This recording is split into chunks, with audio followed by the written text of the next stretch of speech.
তো কি অবস্থা মনারা?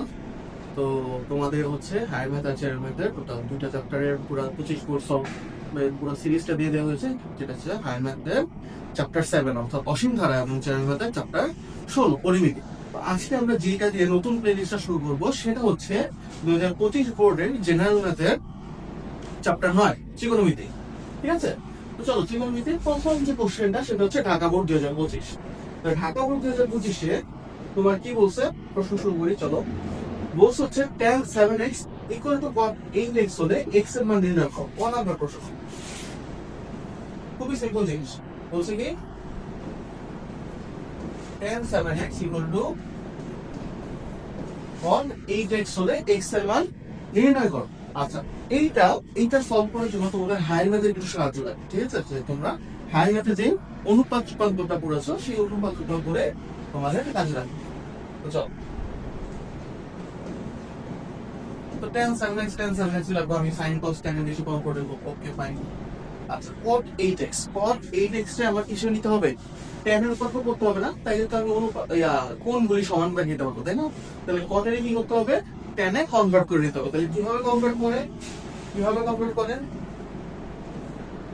90 এর বিজোড় গুণিতক রাখলাম মাইনাস 8x। দেখো তো tan 90 মাইনাস 8x, 90 এর বিজোড় গুণিতক আছে, তাহলে tan হয়ে যাবে কি cot, 8x হচ্ছে 8x। ওকে, আর কি আর হচ্ছে প্রথম চতুর্ভাগ, তাই না? 90 মাইনাস 8x, 90 মাইনাস সামথিং, তার মানে প্রথম চতুর্ভাগ পেয়ে তো তার মানে পজিটিভ আছে। তাহলে দেখো cot 8x এর বদলে আমরা এই tan 90 মাইনাস 8x লিখতে পারি। তাহলে আলটিমেটলি কি দাঁড়ালো, 7x সমান সমান 90 মাইনাস 8x। দুইটা থেকে tan শেষ, কোথায় দিলাম আমি? তাইলে 7x প্লাস 8x সমান সমান 90। 7 আর 8 কত হয় 15, x সমান সমান 90, তাই না? তাহলে x সমান সমান কত,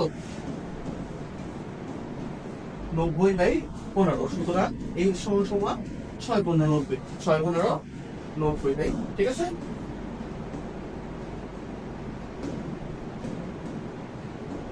আশা করি এটা নিয়ে তোমাদের কোনো সমস্যা নেই, কথা না, খুবই সিম্পল অঙ্ক। হ্যাঁ, আচ্ছা, এরপর আমরা নেক্সট প্রশ্নে চলে যাচ্ছি। হ্যাঁ, খুবই সিম্পল জিনিস। নেক্সট প্রশ্ন কি বলছে, mn ইকুয়াল টু 2√3 হলে থিটা এর মান নির্ণয় করো। mn, তাহলে m আমার কি দেওয়া আছে sec থিটা, n কি দেওয়া আছে tan থিটা। হ্যাঁ, n কি দেওয়া আছে sec থিটা আর n কি দেওয়া আছে tan থিটা। তাহলে লিখে নিলাম mn সমান সমান কত হবে, 2√3, তাই না? কত, 2√3।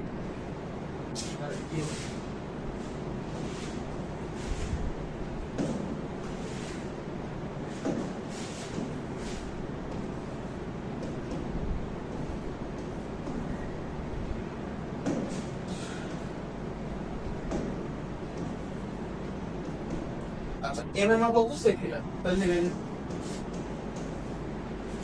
sec থিটা, আর n এর মান কত, n এর মান হচ্ছে tan থিটা। sec মানে কি ভাইয়া, sec মানে কি, আমি sec আর tan বুঝি না, আমি কি sin আর cos বুঝি, তাই না? আমি sin আর cos বুঝি, যে sin আর cos আমার জন্য খুবই সুবিধাজনক। তোমাদেরকে যে সাজেশন ভিডিওটা দেখাইছিলাম, তোমরা যদি একদম মানে চ্যানেলের একদম শুরু ফার্স্ট ভিডিওটা দেখো, যে সাজেশন ভিডিও, সেই সাজেশন ভিডিওতে আমি বলেছিলাম যে ত্রিকোণমিতির ক্ষেত্রে তুমি যদি সবকিছুরে sin আর cos এ কনভার্ট করে নিতে পারো, তাহলে সেটা তোমার জন্য সুবিধাজনক, সেটা তোমার জন্য কি সুবিধাজনক। তাহলে আমি সেম কি কাজটা করবো, যে sec এর কি বানাবো 1/cos, আর tan এর কি লেখা যায় sin/cos।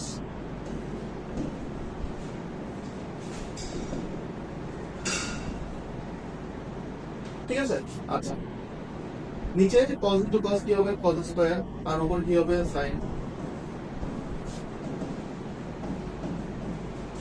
cos স্কয়ারে কি লেখা যায়, cos স্কয়ারে 1 মাইনাস sin স্কয়ার লেখা যায় না? উপরে তো sin থাকলোই, নিচে 1 মাইনাস sin স্কয়ার ছিল। কেন আমি 1 মাইনাস sin লিখলাম, যখনই আমি থিটার মান বের করতে বলবো, তখনই আমি কি সবগুলো অনুপাতের একটা সিঙ্গেল অনুপাতে নিয়ে যাবো, মানে হচ্ছে সবগুলোকে সেম বানাবো। আমার কাছে যদি এখানে sin স্কয়ার থাকতো, তাহলে আমি সেটাকে cos স্কয়ারে নিতাম। এখানে cos স্কয়ার আছে এই জন্য কি sin স্কয়ার আছে, ঠিক আছে? আচ্ছা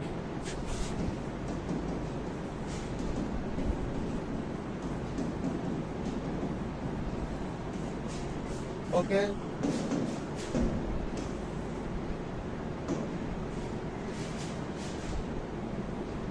তাহলে sin থিটা সমান কি? sin থিটা সমান হবে হচ্ছে 2√3 গুণ করে দেবো, জাস্ট কি করবো গুণ করবো, মাইনাস 2√3 sin স্কয়ার থিটা। সম্পূর্ণের উপর চলে যাবো, সম্পূর্ণের উপর চলে যাবো, এখানে কি হবে 2√3 sin square theta minus sin theta plus 2√3 equal to 0। সম্পূর্ণের এক পাশে নিয়ে আসলাম, ঠিক আছে? এখন এটা কি করবো, মিডল টার্ম করবো। এখন এটা কি করবো, মিডল টার্ম করবো ভাইয়া। ওকে, তো আসো মিডল টার্ম করে ডাইরেক্ট ক্যালকুলেটর বসিয়ে দিই। হ্যাঁ, তাহলে sin থিটা দুইটা মান আছে, তাই না? কয়টা মান আসবে? দুইটা মান। আমি যদি ডাইরেক্ট ক্যালকুলেটর বসিয়ে দেই, আসো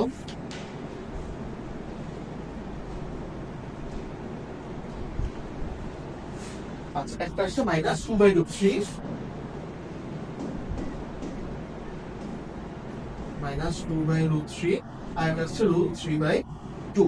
আচ্ছা, এইটারে তোমরা একটু ক্যালকুলেটর বসাই দেখো, এটারে একটু ক্যালকুলেটর বসাই দেখো, দেখবা যে এটা -1 এর থেকে ছোট হচ্ছে, -1 পয়েন্ট সামথিং আসতেছে, -1 পয়েন্ট সামথিং আসতেছে। তাহলে এটা কি সম্ভব না, এটা সম্ভব না। কেন এটা সম্ভব না? কেন? কারণ এই যে sin থিটার যে মান, sin থিটার যে মান সেটা সবসময় -1 এর থেকে বড় হবে এবং 1 এর থেকে ছোট হবে। -1 এর থেকে বড় হবে এবং +1 থেকে কি হবে, ছোট হবে সবসময়, ঠিক আছে? তাহলে এটা কি সম্ভব না, এটা তো মনে রাখবে, এটা তো মনে রাখবে সব।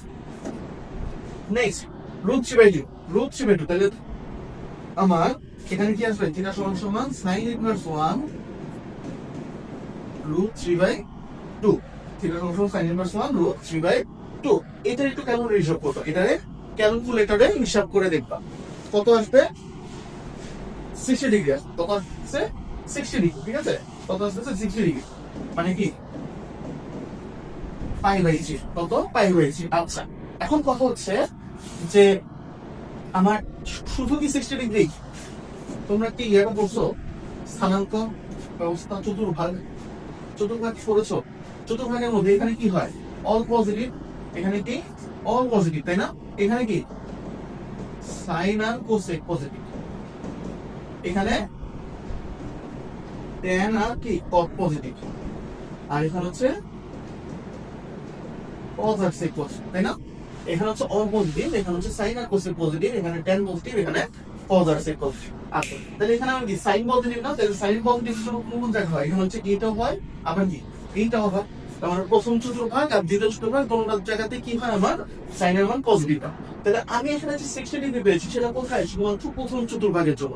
আমি যে 60 ডিগ্রিটা পেয়েছি সেটা কোথায়, প্রথম চতুর্ভাগে। তাহলে আমাকে দ্বিতীয় চতুর্ভাগে একটা মান লাগবে না? অবশ্যই লাগবে। তাহলে দ্বিতীয় চতুর্ভাগে কি হয়ে যায় ভাইয়া, দ্বিতীয় চতুর্ভাগে কি হতে যায়, দ্বিতীয় চতুর্ভাগে যায় হচ্ছে সে 180 ডিগ্রি ঘুরে আবার কিছু ব্যাক করে, 180 ডিগ্রি যায় এবং কিছু ব্যাক করে। সবসময় মনে রাখবো আমরা এক্স অক্ষের সাপেক্ষে কোণ গুলি ধরে দেখি, আমরা কার সাপেক্ষে কোণ ধরি, এক্স অক্ষের সাপেক্ষে। তাহলে আমি প্রথমে 180 ডিগ্রি ঘুরবো, তারপরে কিছু ব্যাক করবো। আমার যদি তৃতীয় চতুর্ভাগে যেত তাহলে আমি কি করতাম, আমার যদি তৃতীয় চতুর্ভাগে যাইতো তাহলে আমি করতাম হচ্ছে 180 ডিগ্রি ঘুরতাম, 180 ডিগ্রি ঘুরতাম এবং সাথে আরো কিছু যাইতাম, 180 ডিগ্রি ঘুরতাম এবং সাথে আরো কিছু যাইতাম, ঠিক আছে? আমার যদি চতুর্থ চতুর্ভাগে কোণ হয়, আমার কোণটা যদি হয় চতুর্থ চতুর্ভাগে, তখন আমি কি করবো, আমি 360 ডিগ্রি ঘুরবো। আমি কি করবো, আমি হচ্ছে 360 ডিগ্রি ঘুরবো, তারপরে আবার কিছু ব্যাক। আমি 360 ডিগ্রি ঘুরবো এবং আবার কিছু ব্যাক যাবো। এই জিনিসটা মনে রেখো, আমি সবসময় এক্স অক্ষের সাপেক্ষে। আমার দ্বিতীয় চতুর্ভাগ হলে 180 ডিগ্রি ঘুরবো, কিছু ব্যাক করবো। 3 নম্বর চতুর্ভাগ হলে 180 ডিগ্রি ঘুরবো, কিছু সামনে যাবো। 4 নম্বর চতুর্ভাগ হলে 360 ডিগ্রি ঘুরবো, আবার কিছু ব্যাক যাবো, ঠিক আছে? তাহলে এটা কোন চতুর্ভাগ আছে, সাইনের জন্য কোন চতুর্ভাগ, সাইনের জন্য দ্বিতীয় চতুর্ভাগ, তাই না? তাহলে দ্বিতীয় চতুর্ভাগ কি হয়ে যায়, দ্বিতীয় চতুর্ভাগে যা হচ্ছে 180 ডিগ্রি ঘুরে কিছু ব্যাক করে। এই যে 180 ডিগ্রি ঘুরলাম, পাই ঘুরলাম, আবার কিছু ব্যাক করলাম। কতটুকু ব্যাক করবো, এখানে যেটা পাইছি পাই বাই দিচ্ছি। কতটুকু ব্যাক করবো, এখানে যেটা পাইছি পাই বাই। তৃতীয় চতুর্ভাগ যদি হইতো তাহলে আমি পাই বাই যোগ করতাম, ঠিক আছে? তাহলে এই হচ্ছে কাহিনী। তাহলে থিটার মান কি আসলো? থিটার মান আসলো হচ্ছে একটা আসলো পাই বাই 3 এবং আরেকটা কি আসলো পাই মাইনাস পাই গেছে, তার মানে 3 পাই মাইনাস পাই হচ্ছে 2 পাই নিয়েছি, 2 পাই বাই 3। তাহলে এই হচ্ছে আমাদের উত্তর। ঠিক আছে, আচ্ছা তাহলে আশা করি এখানে আর কোনো সমস্যা নেই। গণনাটা প্রশ্ন কি বলছে, সম্পূর্ণ কুটির দৈর্ঘ্য নির্ণয় করে এখানে একটা প্রশ্ন দিয়ে দিচ্ছে, উদ্দীপকে দিয়ে দিচ্ছে, হ্যাঁ। কিন্তু এটা তোমাদের কি সিলেবাসে নাই ভাইয়া, এটা তোমাদের সিলেবাসে নাই, এই জন্য আমরা এটা করাচ্ছি না। ওকে, তাহলে ঢাকা বুক 2025-এর প্রশ্ন এই পর্যন্তই। আশা করছি তোমাদের এই প্রশ্নে আর কোনো সমস্যা নেই। দেখা হচ্ছে নেক্সট কোনো ভিডিওতে। টাটা।